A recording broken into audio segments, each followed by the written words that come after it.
클래식 필라테스에 대해 관심이 있는 분이라면 루틴이라는 단어에 대해 들어본 적이 있을 겁니다. 예를 들어 베이직 난이도에서는 매트 동작 7개, 리포머 동작에서는 14개에서 18개 이렇게 루틴화된 시퀀스가 정해져 있고, 이러한 루틴 운동은 베이직, 인터미디어, 어드밴스드의 각 단계마다 구성을 달리하고 있는데요. 이렇게 클래식 필라테스의 매트와 리포머의 루틴을 단계별로 나누어 진행하는 것은 최종 시퀀스까지 대상자를 안전하고 점진적으로 끌고 가기 위함입니다. 이번 영상에서는 클래식 필라테스의 단계별 점진성의 기준을 발달학적 관점에서 알아보려고 합니다. 클래식 매트 필라테스의 각 단계별 루틴은 아동 운동 발달의 흐름을 기초로 하여 우리 움직임의 향상, 재건을 위해 기본적인 패턴들을 토대로 변형시키고 새롭게 조합하여 완성해 나가는 루틴을 보여주고 있다는 점에서 매우 유사한 성격을 띠고 있습니다. 이렇게 말로만 설명을 하면 아직까지는 크게 와닿거나 한 번에 이해하기는 힘드니 아이의 운동 발달 과정을 토대로 예를 들어 조금 더 알아봅시다.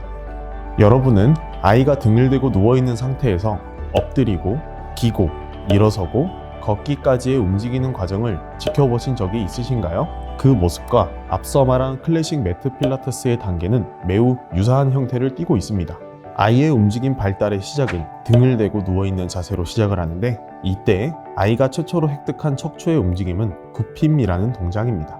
누워있는 자세에서 호흡과 더불어 목을 가누고 손을 뻗고 다리를 움직이며 코어 안정성 발달을 시작으로 누운 자세에서 고개를 움직이며 아이의 흉곽 회전 학습이 시작됩니다. 그리고 뒤집기에 성공하면서 중력에 대항해 후면부 근육과 펴의 움직임을 조절하게 되죠. 그 다음 배를 밀며 기어다니던 중 완전하게 무릎을 떼고 배를 들어올려 기어다니게 되고, 누운 자세에서 손과 다리를 움직였던 기억들이 네 발 자세에서 바닥을 밀어내며 앞으로 전진하게 도와줍니다. 이제 기어다니다 앉고 다시 기어다니는 과정을 통해 편측 근육들의 조절력이 더욱 향상되어 아이들은 기어다니다 곧바로 쪼그려 앉기로 변환하는 자세를 취하기도 합니다. 그리고 무엇인가를 잡고 일어나 걷는 연습을 시작하게 되면서 아이가 그간 연습해온 허공으로의 다리찢과 기어가기의 과정이 결국 부모님의 전쟁 서막을 알리는 보행으로 전진하게 도와줍니다. 자, 이러한 아이의 운동 발달 과정을 이번엔 클래식 매트 필라테스의 단계별 시퀀스에서 습득하는 움직임의 과정과 비교해 보겠습니다.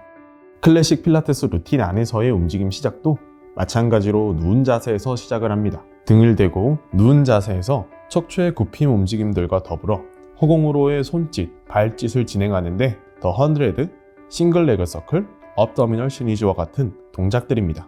다음으로 인터미디어의 5 업더미널 시리즈 중 가장 마지막에 배우게 될 크리스 크로스는 누운 자세에서 아이들이 고개를 돌리며 흉곽을 회전하는 것과 매우 유사한 움직임으로 볼 수 있습니다. 베이직과 인터미디어의 기타 동작들과 더불어 배 근육의 발달과 조절력이 향상되면 인터미디어에서 넥롤, 싱글 레그 킥, 더블 레그 킥과 같은 엎드린 자세를 학습하게 됩니다. 점차 대상자의 동작 조절력이 향상되면 각 동작마다의 트랜지션을 배우고 동작을 모두 연결하게 되는데, 누운 자세에서 아이가 뒤집개를 했듯이 이 과정에서는 대상자는 엎드리는 방식을 배우거나 옆으로 누운 자세로 연결하는 방식을 배우게 됩니다. 더 나아가 인터미디어에 추가되는 사이드킥 시리즈는 아이가 기어다니다 뻗고 앉고 하는 과정에서 습득한 레터럴 시스템을 보다 더 강화시키는 동작들입니다. 뿐만 아니라 베이직의 스파인 스트레치 포워드와 인터미디어의 크리스 크로스의 연장선으로 배우는 소우는 처음으로 배우는 컨트롤 레터럴 패턴 운동들입니다. 나중에 이 운동들이 어드밴스드에서 보다 난이도 높은 동작들의 준비 동작이 됩니다. 참고로 소우는 아이가 앉은 자세에서 손을 뻗어 앞에 있는 물건을 잡을 때 발생되는 움직임의 확장판으로도 해석이 가능합니다. 아이들이 코어 힘으로 배를 바닥에서 들어올려 두 손과 발로 몸을 지탱하며 기어가거나 그 자세에서 바로 쪼그려 앉기를 진행하듯, 어드밴스드에서는 엎드린 자세에서 레그 풀 프런트 자세로 전환을 배우게 됩니다. 결국 아이들은 위 모든 과정을 거쳐 스탠딩의 과정으로 진입하게 되는데요. 이 과정이 바로 어드밴스드의 마지막 동작인 푸시업 동작입니다.